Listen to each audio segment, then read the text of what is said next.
प्रभु यीशु ख्रीस्त में मेरे प्यारे भाइयों और बहनों, जब हम कहते हैं कि पिता परमेश्वर हमारा परम पिता है और हम उनके प्रिय पुत्र पुत्रियां हैं, तो हमारी भी कुछ जिम्मेदारी बनती है, कुछ जवाबदेही तय होती है।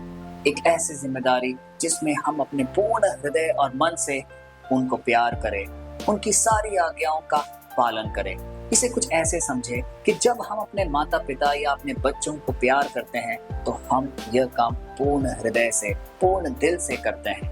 उनके छोटे से भी दुख भर क्षण में हम उसे साझा करते हैं और हम ये कोशिश करते हैं कि हम निरंतर उनसे एक वार्तालाप करते रहें, उनसे बातचीत करते रहें, जिससे कि हम समझ पाए कि उनके मन में क्या चल रहा है। इसी प्रकार जब हम अपने पिता परमेश्वर को अपना परम पिता कहते हैं तो यह हमारा एक जिम्मेदारी बनती है कि हम भी अपने पिता परमेश्वर से एक नियमित बातचीत करें। हम जानने की कोशिश करें कि उनके मन में क्या है, वो हमारे जीवन में ऐसी कौन सी आज्ञा देना चाहता है जिसे हमें अपने पूर्ण हृदय से पूरा करना है। यदि हम ऐसा करेंगे, यदि हम उनके सारे वचनों का पालन करेंगे, यदि हम उनसे एक नियमित रूप से बातचीत करेंगे तो हमारा जीवन सफल होगा। हम उनसे बातचीत कैसे कर सकते हैं? इन वचनों के द्वारा, इन प्रार्थना सभाओं के द्वारा, जब हम हर दिन हर क्षण बिना रुके पिता परमेश्वर के सम्मुख एक परिवारजन के रूप में उपस्थित होते हैं, उनके वचन को लेकर उनका अध्ययन करते हैं। इस प्रकार हम उनके आंखों में प्रिय कहलाते हैं।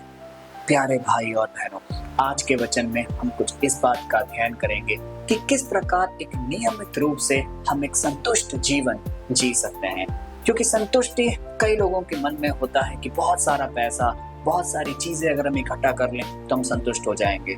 लेकिन सच्चाई ये है कि काफी ऐसे लोग हैं जिनके पास ढेर सारा पैसा है, लेकिन फिर भी वो चिंतित हैं, वो व्याकुल हैं, वो उदास हैं।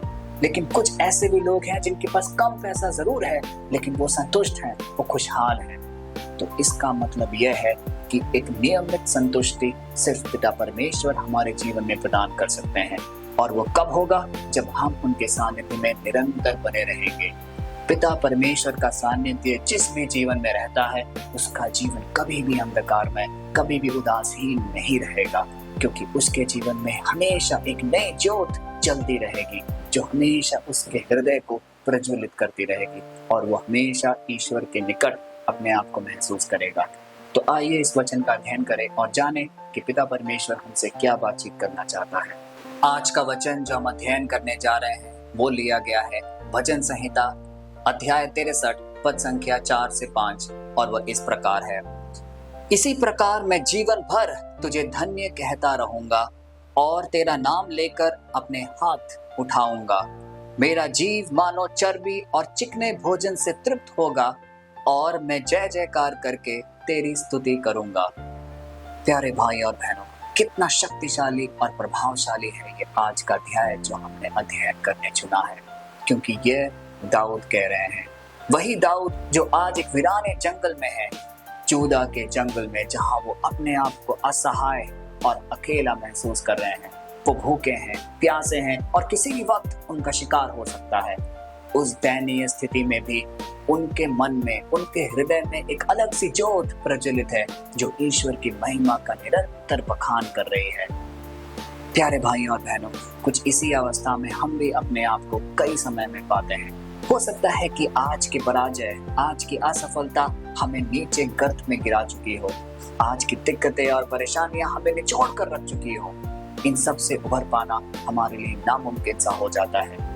इन सारे क्षण में हमारे आध्यात्मिक जीवन में एक गहरा चोट पहुंचता है, क्योंकि हम पिता परमेश्वर के सामर्थ्य से, उनकी असीम दया और कृपा से कोसों दूर चले जाते हैं। हम अपनी प्रार्थनाओं को मिस करने लगते हैं। एक नियमित प्रार्थना हमारे जीवन से छूट जाता है, क्योंकि हम अपने जीवन की परेशानियों में इतने उलझे होते हैं कि हर वक्त, हर क्षण उससे हम कैसे उभरें, उससे हम कैसे निजात पाएं, इसी बात की ओर हम होड़ में लगे रहते हैं और प्रार्थना को कहीं किनारे छोड़ देते हैं। प्यारे भाई और बहनों, आज का वचन हमें एक सुंदर निर्देश देता है कि हमारा जीवन संतुलित रखने वाला हमारा पिता परमेश्वर है। हमारे जीवन पे पूर्णतः कंट्रोल रखने वाला हमारा पिता परमेश्वर है। इसीलिए सबसे पहले हमें एक प्रार्थनामय रूप में, एक दंडवत स्वरूप अपने पिता परमेश्वर के सम्मुख वो हर परेशानियां, हर दिक्कतें उनके सम्मुख रखना होगा। जिससे कि वो हमें इन सारी मुश्किलों में से निजात दिलाए, इन सारे मुश्किलों में से हमें मुक्त करे। यह है सही तरीका जिससे कि हम हर क्षण को एक अच्छे रूप से सामने फेस कर सकते हैं।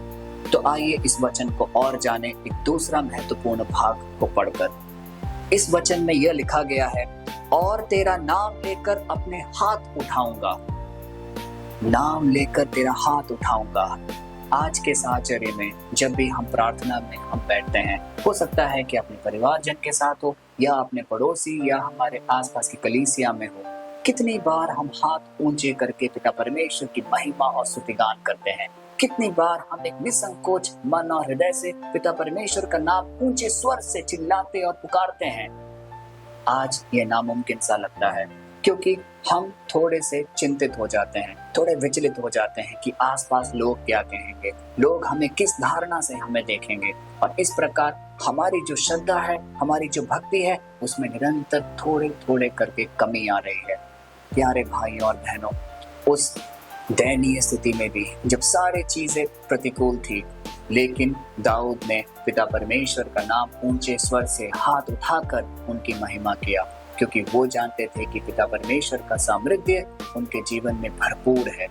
इसी प्रकार हमारे आज के जीवन में, हमारे परिवारों के जीवन में, हमारे बच्चों के जीवन में पिता परमेश्वर का स्पर्श साफ साफ हमें दिख रहा है, लेकिन फिर भी हम पिता परमेश्वर के नाम की प्रशंसा और महिमा करने में हिचकिचाते हैं कि लोग क्या कहेंगे, लोग क्या सोचेंगे।